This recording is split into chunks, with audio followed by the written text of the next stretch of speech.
Chin implant consultation. This is a patient that I met who is interested in both rhinoplasty and chin augmentation. Should we do both, one or the other? How should we prioritize? These are all questions that come up in the conversation. I will start out by saying, with the rhinoplasty, we're looking at somebody from the profile view, and we're looking at the projection of the nose and the projection of the chin.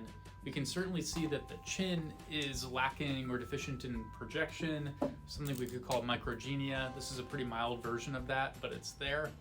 And we can imagine if we were to augment the chin and bring it forward, maybe that would bring the nose into balance with the rest of the face, so it may not be entirely necessary. I suggested that we just consider chin augmentation first and then revisit, and if we were still motivated to have a rhinoplasty afterward, then we could revisit that conversation. But the beauty of a chin implant, it can be done under local anesthesia.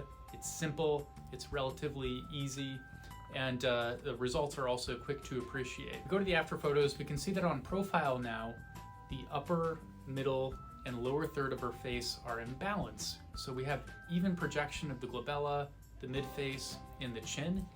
And now the nose looks like it's not big, it's not protruding anymore. So that motivation to have a rhinoplasty is pretty much evaporated at this point. If we look at the oblique views, the really beautiful thing about this implant is that it appears to elongate that jawline. So it's a really elegant appearance. Look at the front view, we can see that this type of chin implant doesn't change the shape, the width of the chin, or make it appear more square. Those are traits that could cause someone to look more masculine in appearance afterward. So I tell patients during this consultation that there are many, almost infinite types of chin implants one could do. But in the vast majority of cases, we're using preformed solid silicone implants, and those can come in shapes and sizes to meet almost anybody's preferences.